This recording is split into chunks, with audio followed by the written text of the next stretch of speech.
When you're in those critical moments in front of the crowd and everything is in a blur, if they're lost, if they're not having ideas, if they're arguing, you have to make a decision in that one round. In 2014, at the major, I remember on stage that I took a timeout and I tried to explain to the guys that we need to cross that peak, because if we do, he will see us, he will call his rotation to help him. 10 rounds in, it is 7-3, and we are due for a pause. Looking across the screens, as that's NIP. They're having a chat for sure, they're talking about something. I don't remember exactly who it was who didn't understand. So what I did was that I took a piece of paper, I sat on the floor, and I started drawing the map. There is something on that floor. I'm gonna guess it's Pita down there. Oh, could be. Maybe. What is down there, Mr. Cameraman? So basically what they were looking at was me drawing cobblestone and trying to visualize and show them what will happen if we do this. That's where we're at right now in Counter-Strike. The role of the coach is a fascinating one. We were under 7-2. The half ended 8-7. We won the map 16-14.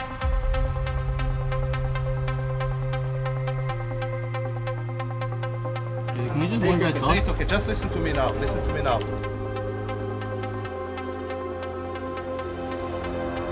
They're running out of ideas. Whole spot is left and lane explosion, that worked for them before, like a full A execute. Caught by the fast B with pistols, again that's one thing. Yes, we stopped them B, but they're smart.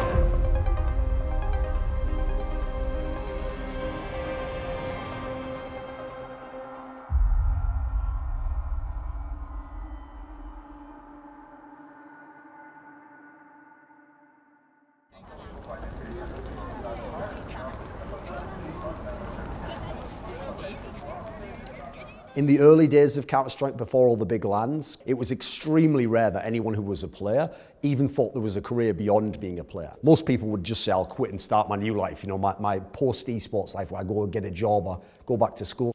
And the concept of being a coach didn't really exist. One of the few that actually had high-profile status is obviously Jason Lake. He was kind of an iconoclast at the time that he was able to be such a big figure for his team, whereas, you know, mostly it was the players he focused on.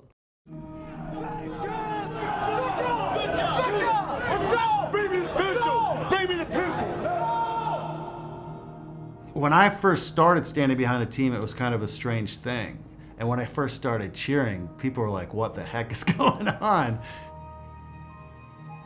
I was blessed to grow up playing a lot of traditional sports. So I had a pretty good grasp of what it felt like to be a part of a team and how to properly motivate players. My dad was a coach when I was younger. So I grew up watching coaching taking place and dealing with different personalities and trying to motivate the collective to perform better together. So I brought a little football to Counter-Strike, and it was a fun time. When Counter-Strike died off, there was like a sense of desperation actually in most of the teams, but then Twitch and things like that took off in terms of broadcasting, so there's a way to sort of funnel people in who were more casual. That was when it became, again, tier one marquee esport, and that was the point in time where people started to look to the traditional analog sports method where you could be a former pro and become a coach. The first one I remember as high profile would probably be Pita for NIP. Back in 2014, when I was still a player, I played for SK Gaming, and I stopped playing. 2 months later, I remember GetRight messaged me and said that we have been struggling lately. We have a major coming up now in Cologne. Do you mind helping us, giving your approach to the game? Then they made the news article about me joining NIP, and when I saw the headline, it said strategic advisor. And I was like, what is a strategic advisor? So first I was a strategic advisor, and eventually that was the major that NIP won. There is something unique in CS that whenever someone is winning, people are trying to copy them. And I'm not sure if that is one of the reasons why there is a lot of coaches today.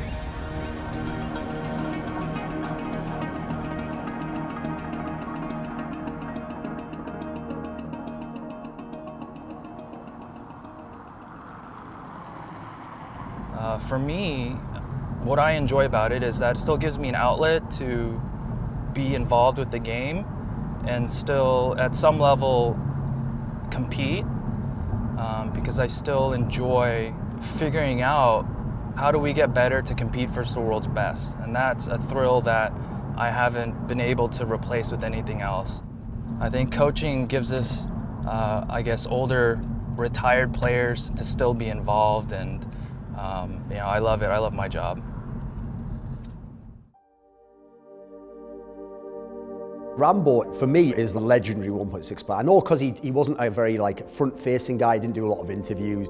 But if I have to pick greatest 1.6 player from North America, I would pick him immediately because I knew those teams, and I knew within those teams he was the engine of the team. And when he came over to CSGO, he came to Complexity, all of a sudden they were qualifying for the lands. So again, that can't be a coincidence. You're doing something there, and then you've got something you can actually build up as you go.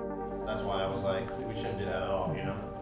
Yeah, okay, so keep us on track, so on train, right? Our general practice day, typically it's around 8 hours a day. The first portion will be called server work time, where we bring our ideas and brainstorm. Later that day, we have practice matches scheduled, and we usually know what maps they are. Okay, so for this first hour or two of server work, let's figure out what we're gonna practice in the practice matches later, right? Come up with 1 or 2 new strategies. What didn't work yesterday? What can we work on right now and improve on it later? And then we usually go straight into those practice matches. Then after those are completed, we'll do a recap of the day. They have 2 in her, they're not pushed top. Yeah. And then you go to back. Because it just don't work like it. Ron kind of leads these practices, and it's really nice to have a guy like him because, you know, if somebody throws out an idea that may not be very good, he's very good at letting people off, letting them know that I don't think that'll work very well. And he's just got a lot of experience to be able to pick through the ideas and decipher what will work best. We try to encourage everybody to pitch in, so Ron's just there to kind of collaborate and make sure everybody's, you know, participating. One of the interesting things about being a coach is that I have to point out mistakes and I have to critique, because that's how we get better. And that can create some tension sometimes. So being able to communicate that in a way that can be absorbed by the player. As I get to know the players more, it becomes easier and easier, and we build that trust and that rapport. It's so easy to quick Band-Aid fix things by switching players out, and people, once they get in that mentality of, oh, I don't trust his teammate, he's not doing his work, whatever it is, it's really hard to unflip that switch. Some teams have that issue where they're just constantly changing players and rosters, and they never build that chemistry that's needed and that experience to get to the next level. So what we look for here is making sure we get the right players from the start. We want to make sure, yes, they're talented, but how are they as people? Can they be coachable? That's just as equally important here as skill itself.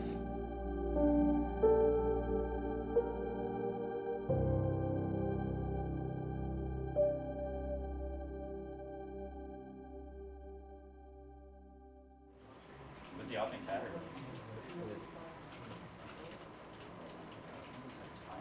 Zeus obviously was coming from the #1 team in the world, a team that were winning majors.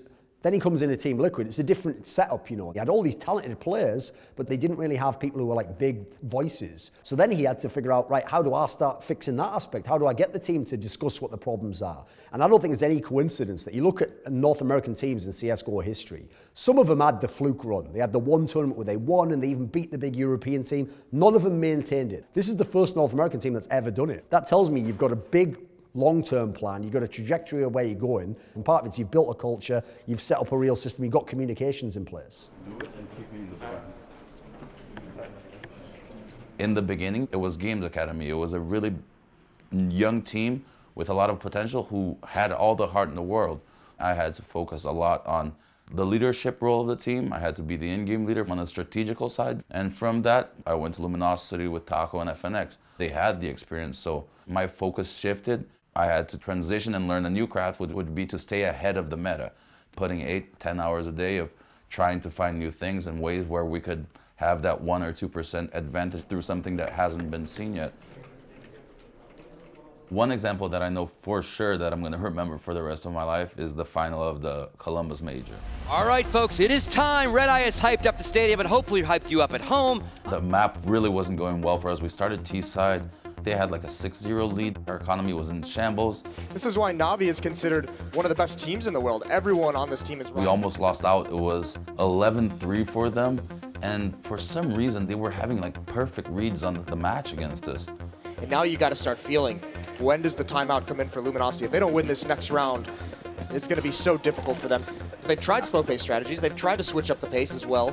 Nothing's worked so far. Something in the back of my head just kept yelling that it was one specific smoke that we were throwing at the beginning of Catwalk. And every time we threw that, I just kept noticing that they were fighting us mid. They were getting in front of it and just destroying us. So I just related to the team that I thought that this is what's tipping them off. And I told them to throw the exact same smoke, but we'd explode out 8 halls. Well, if you look at the setup of the last round, it looked like it was going to be great, but zews going to be going down early on here. That was Galil from Fallen. But a 1v2, just not going to happen when Fallen has the high ground and gives Luminosity that 4th round going into the second half. That match ended up going to overtime. And we kept using that same smoke and tipping them off. So first gun round, do that smoke on purpose, explode out B halls. They speed up behind an instant cold Holsira in the middle, taking out Edward. And Navi, should they even fight this? Second one, do that, explode out A. Catching Edward, a Goldsira with a shot on Guardian to bring him down, and now seized.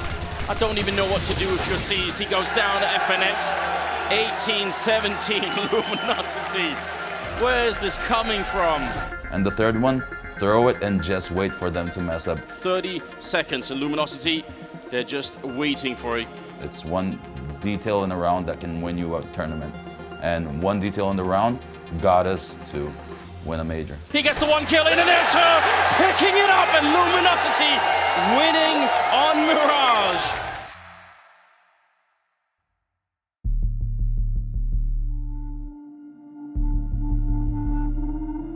If you think of these early names, the ones that have stood out like Zeus and Zonic, someone like Pita, Rambo, whether or not in the future they'll be remembered as the best coach, it's the role that they've established. It's what they actually created that then became a premise we all copied and we all accept. This is what I think will be remembered, and some of them probably will be remembered as the Hall of Fame figures who allowed whoever it might be to come along and win all the championships 10 years from now.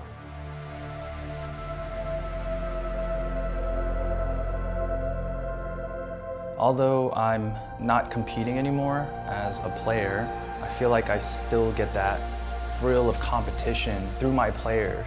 At some of these tournaments, I'm looking across the stage and I'm seeing some of the coaches that I've competed against, 10, 15 years ago.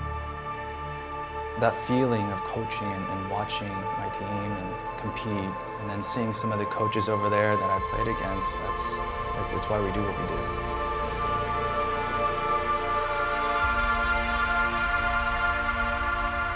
Back then, I never would have imagined this would have been a career. Even 3 years ago, I wouldn't believe this was going to be as big as it is and as big of a career path. I think right now, we do have a lot more coaches who are the overall package, and that's kind of the beauty in it. Everyone's putting their spin on it. I hope in the future, maybe 20, 30 years from now, I hope that people saying that these are the guys who paved the way for us, that you're the first generation of coaches. As time has gone on, more and more organizations have paid for coaches, and I think the value of coaches has never been more appreciated in Counter-Strike than it is today. We have people that have spent years learning the nuances of the game and understanding the changes in the meta, and those are valuable, valuable people. I believe a lot in the wisdom that comes with age. As people mature, they can take the information that they've learned over the course of their career and look at it from different angles. And even though metas change and strats change, there's something greater, there's something larger that goes into being an effective coach. And I think we're going to continue to see the evolution of coaches and the value that they bring to teams. But right now, we've come a long way since the early days.